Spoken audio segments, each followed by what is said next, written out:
Good morning po sa lahat. Isa pang maliyugto na ating daily Bible blessings. Pamagat po na ating aling umaga ay huwag tayong magnakaw. Huwag tayong magnakaw.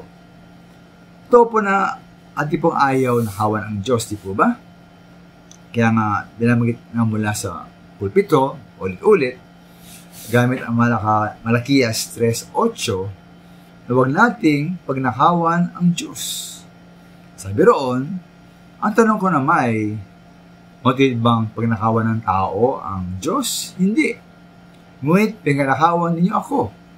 Sa paano paraan? Sa mga isampung bahagi at mga handog. Ngayon, para po sa akin, may isa pang mas grabing uri ng pagnanakaw laban sa Diyos na mas maraming Kristiyano ang gumagawa at tila po ating hindi napapansin. Ito po ang pagnanakaw ng araw ng Diyos. Alam ba din mga minamahal na isa sa 7 araw ay para sa ating Diyos. Ito po ang araw ng pamahinga. Ayon sa Exodus chapter 20 verse 8 to 10, dapat nating ilaan para sa Diyos ang araw ng pamahinga. Araw ng pamahinga. At 6 na araw na magtrabaho at tapusin ang dapat gawin.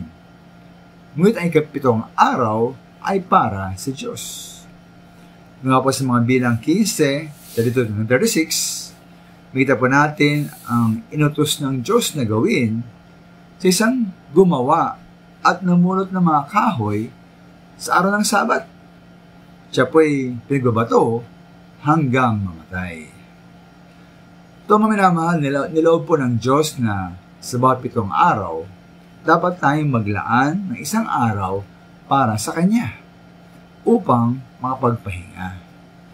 Hindi lamang po tayo, kundi ayon sa chapter 20 verse 10, kailangan magpahinga din pati ang ating mga anak, mga manggagawa, o noon ay mga alipin, mga alagang hayop, at pati mga dayuhan.